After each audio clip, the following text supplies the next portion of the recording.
So we continue in this video with looking at the implication of working memory challenges and how teachers and the education system can seek to aid students who have these challenges within the classroom. So how would you necessarily recognize students who have working memory challenges? We may find they have a lot of problems in understanding verbal instructions. So the teacher gives what we consider the normal instruction. Please take out your textbook and turn to the exercises on page 20. Do 5, 6, and 7. Basic instruction. Please take out your book, the textbook, and get that done.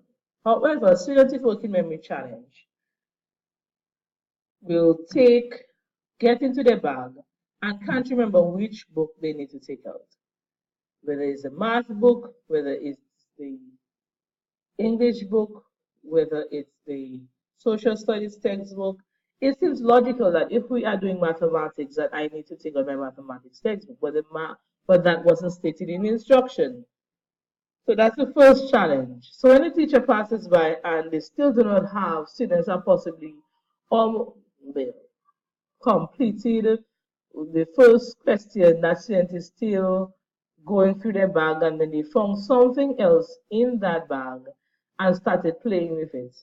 And of course, you have a problem from right there. But it's simply the fact that the student could not or did not know which textbook they should take out from their bag, and then something else distracted them in the process. And that became what they were interested in. So we will see that challenge with verbal instruction and then following through with those instructions. Even something as remembering directions, where they should go, what they should do, and how they should get the task done. And this poses a big challenge because we start off our lessons often with these activities, and if they cannot at least follow these sets of instructions or directions at the beginning, how can they get to do the rest of the work? We may find that teachers would complain that these students have poor listening skills, they seem lost, or they cannot seem to pay attention, they cannot take things down. We say, okay, head up these exercises, these problems so you can get to do it. They do not write it down in the correct order. We have challenges with even the writing itself. Like, so in terms of homework, for example, they ask to take down the homework and they reach to open the parents would complain that they can't even understand what the instructions of the homework was because of how it is written. It is not logical, it doesn't make any sense because possibly in the midst they got distracted and something else occurred. Older children has older children and adolescents have the trouble with taking notes in class and seeking to get the information in a way that they can use because while they are writing on the note, they are missing out on what is already being said. At home, parents will find a similar problem occurring with the students.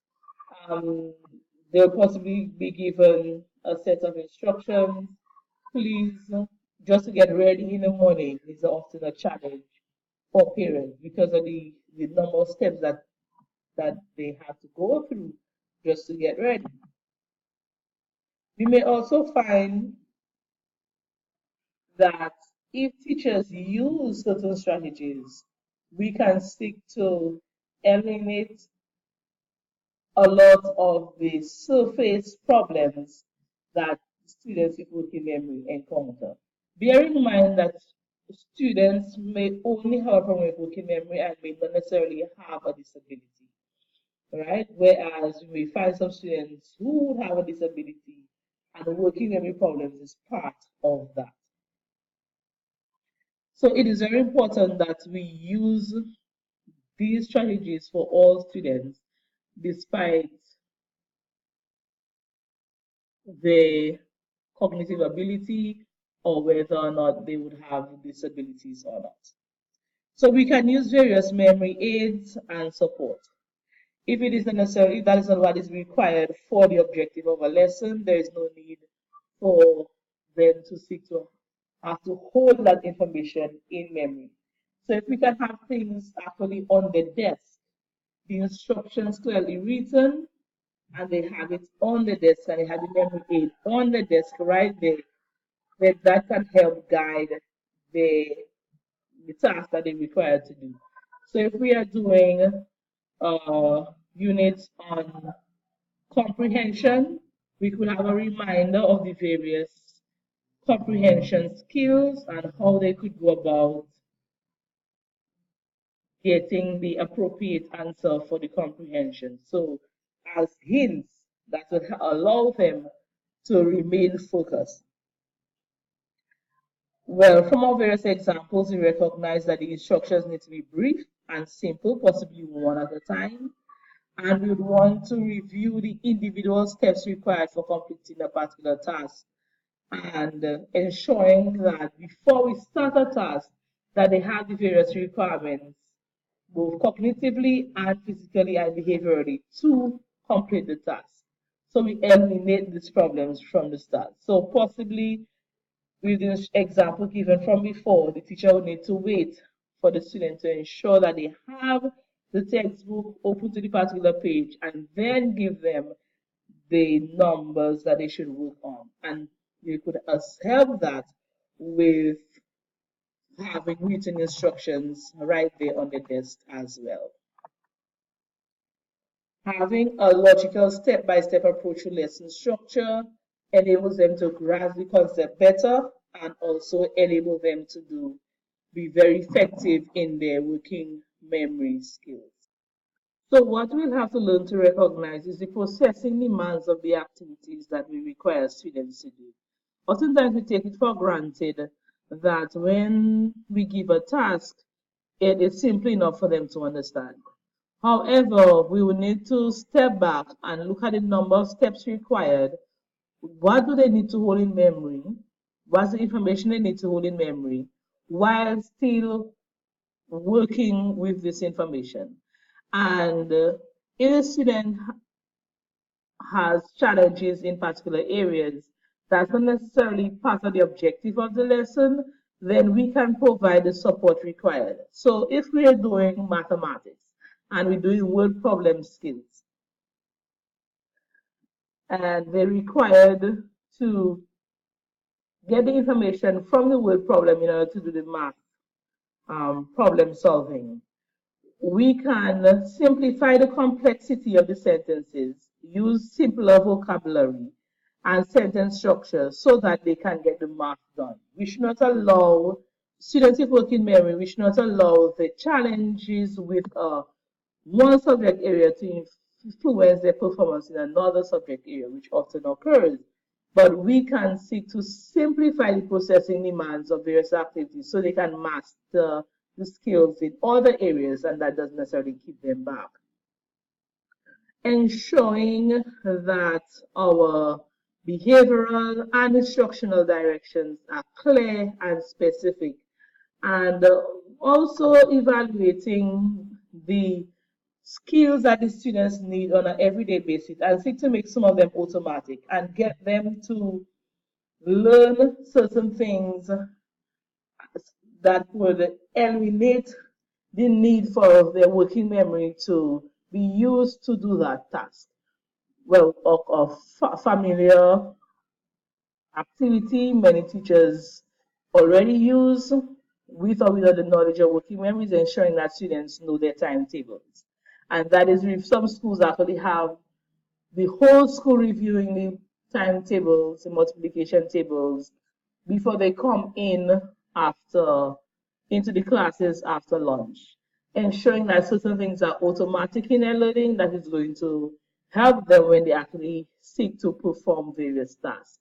We can teachers work on having sight words that the students don't need to decode. They can just recognize the words as they see it when reading.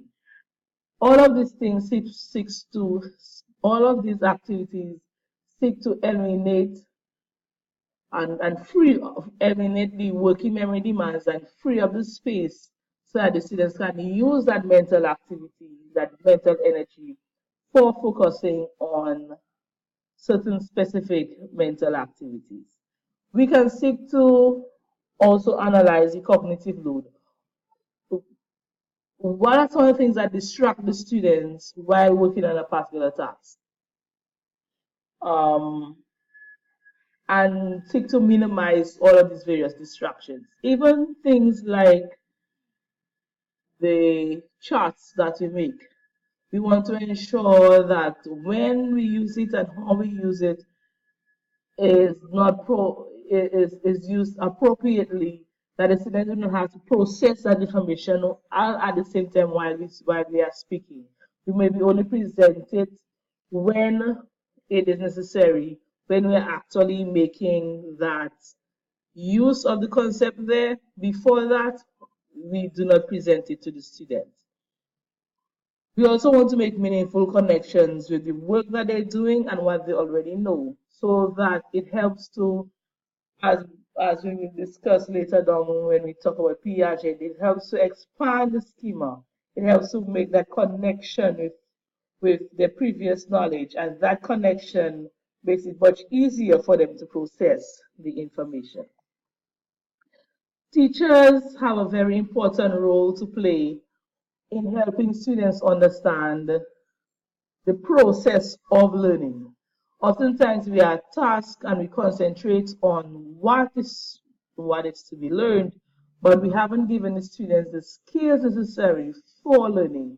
And I hope from this module we are getting a better understanding of how we learn, and then we can now share these strategies with students. That is going to increase their metacognitive skills, because if they are aware of how they learn, they can therefore better use various strategies that will enable them to be successful at school, be able to be successful in developing various skills, and also eventually be successful in society and in life. The information from this module will assist students who have challenges with working memory. It will assist students who have challenges with processing speed, math disabilities, reading disabilities, other disabilities that fall under language challenges. And we will also be able to utilize it for students in a general education classroom who have challenges in mastering the information that is presenting within the classroom. We recognize that when Jesus was on earth and he sought to teach the various multitudes, he used the things that that the persons were aware of, and he often related his teachings in parables and in stories and in analogies.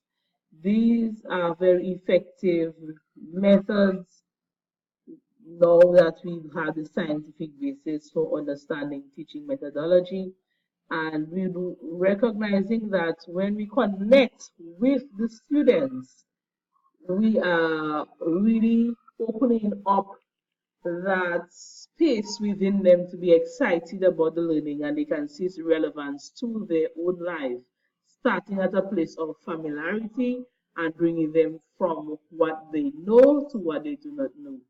And we can follow the example of our master teacher even in this aspect as well. Thank you very much for the opportunity for sharing, and may God continue to bless all of you.